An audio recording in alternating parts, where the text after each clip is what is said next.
po t'i heqim po themi dritat, ngjyrat, këtë atmosferën festive, çfarë ngelet nga Krishtlindja për Pastor Akil Panon? Edhe për njeriu Akil Pano kjo. Thelbi gjithnjë do të mbetej, me që ishim ke dritat, po shikoj dritat e zbukurimit dekorit Tiranës, s'kam dali pa pan.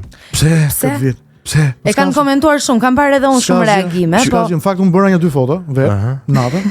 S'kam dalë shumë mirë, thash do bëj një postim. Mirë, po bën portalet e tjera postim dhe unë sumora me atë. Okej. Ka pasur shumë reagim. Ka aty element të Krishtlindjes? Nuk gjem asnjë element të Krishtlindjes përveç dritave, po nuk ka as pemë, nuk ka as Po shipem, po është ajo pemë atje në një qendër. Po flas për bulevardin. Për bulevardin, për ato ndriçime që duken si ADN duken fiks. Duket sikur ka një ndryrje të thellë. Në kodin gjenetik, kulturor të asaj që ne njohim si traditë, si kulturë, si familje. Pra nuk ka asgjë pre Krishtlindje në thelb. Pra nuk pash në një drer. Si drerë që keni ju këtu. Po. Dhe pemët me këto pakot, me këto. Ne edhe gonë kemi veshur me bluzë. Jeshile që është ngjyra e jetës, ngjyra e Krishtlindjes, e kuqe gjithashtu, ngjyra e jetës që vjen. Nuk është një qytet, pra për ne që besojmë. Natyrisht që nuk kishte asnjë gjë aty për Krishtlindjen, në të kundërt, na u duk më shumë ngjyra LGBT plus. E fillove më një herë. Mendoni që ka qenë e qëllimshme mënyra se si është dekoruar bulevardi? Nuk dua ta të hapim temën. Nuk dua të ngrej një pandem mbi këtë çështje pasi jemi në vigjilje të Krishtlindjes.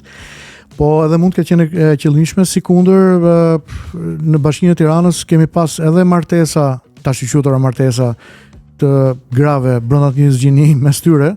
Kemi pas edhe sponsorizime dhe mbështetje të aktiviteteve të transgenorizmit mbi tash i quajtura klube artistike apo grupe që kanë nga Franca, por që kanë pas shfaqje transgenorizmi në kodrat e liçenit artificial Tiranës ku ftuan ngjarje e bujshme e vitit fëmijët që shkonin bashkë me prindrit atje. E surprizë e madhe. Ngjarje e bujshme doli kjo histori.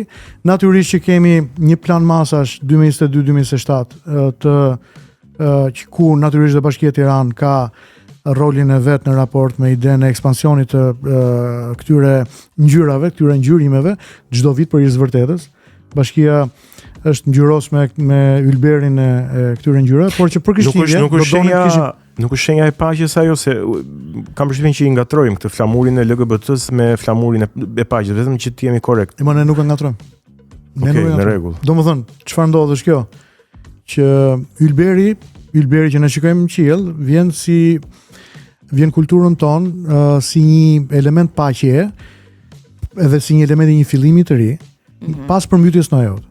Pra kemi momentin kur Noeu përfundon përmbytja, Zoti i tregon ylberin dhe i thot kjo është një beslidhjes time me ty dhe bota nuk do të përmbytet më kurrë ndonjëherë për të shfarrosur raca njerëzore, dhe nga ky moment ylberi përkufizon këtë dimension paqe, dimensionin e një rifillimi të ri.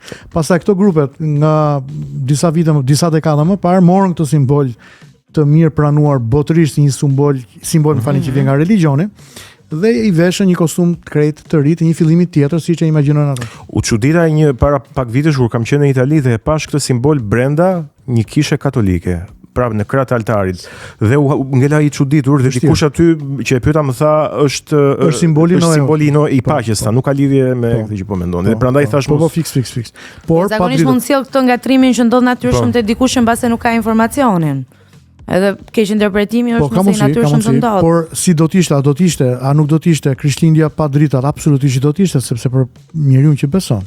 Krishtlindja nuk janë dritat e metropolit, nuk ka lidhje me dhuratat që ne këmbejmë mes nesh me njëri tjetrin, por ka lidhje me mesazhin dhe ka lidhje me një person që fatkeqësisht në kulturën e postmodernitetit nuk festohet personi që ka ditëlindjen, po festohen dhuratat që në një farë mënyrë ne japim dhe i bëjmë njëri tjetrit, dhe deri diku është okay në fund ditës, sepse gjithë kemi nevojë që një ditë në vit apo një javë në vit të kemi një moment gëzimi apo një moment reflektimi. Por kur u kthye nga materializmi, se këtë do doja të kuptoni. Pra nga kryesisht në postmodernitet, këndvështrimi ka shkuar drejt botës materiale, jo e orientuar nga bota klerikale dhe nga kisha, sepse kisha, komuniteti kristian në botë, natyrisht e nis ngjarjen duke filluar para përgatitjet me atë që ne njohim kulturën e kalendarin kristian si Advent, pra janë 4 të diela para Krishtlindjes dhe në këto 4 të diela dhe javët pasardhëse të dielave, besimtarët përgatiten nëpërmjet kreshmes, agjerimeve, lutjeve, kisha është e hapur çdo mëngjes për lutje. Besimtarët inkurajohen që të ndajnë të mirat e tyre materiale, kohën e tyre me njerëzit të cilët janë vetëm, me komunitete e njerëzve që janë nevojë.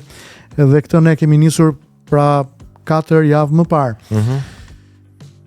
4 javë të cilat kulmojnë me vigjiljen që është sot dhe natyrisht shërbesat fetare që ndodhin nesër me adhurimin, lutjet, mesazhet që përcillen për komunitetin e besimit dhe jo vetëm, edhe për komunitetin që i përket shoqërisë ku kisha natyrisht është atje. Interesante. Meqense the që njerëzit duhet ndihmojnë njëri tjetrin në këtë ditë, po besoj jo vetëm në këtë ditë. Çdo ditë. Po kjo është një rikujtesë që kjo është një ditë që na kujton jo vetëm ato dritat e shëmtuara sipas teje, po edhe që në këtë vend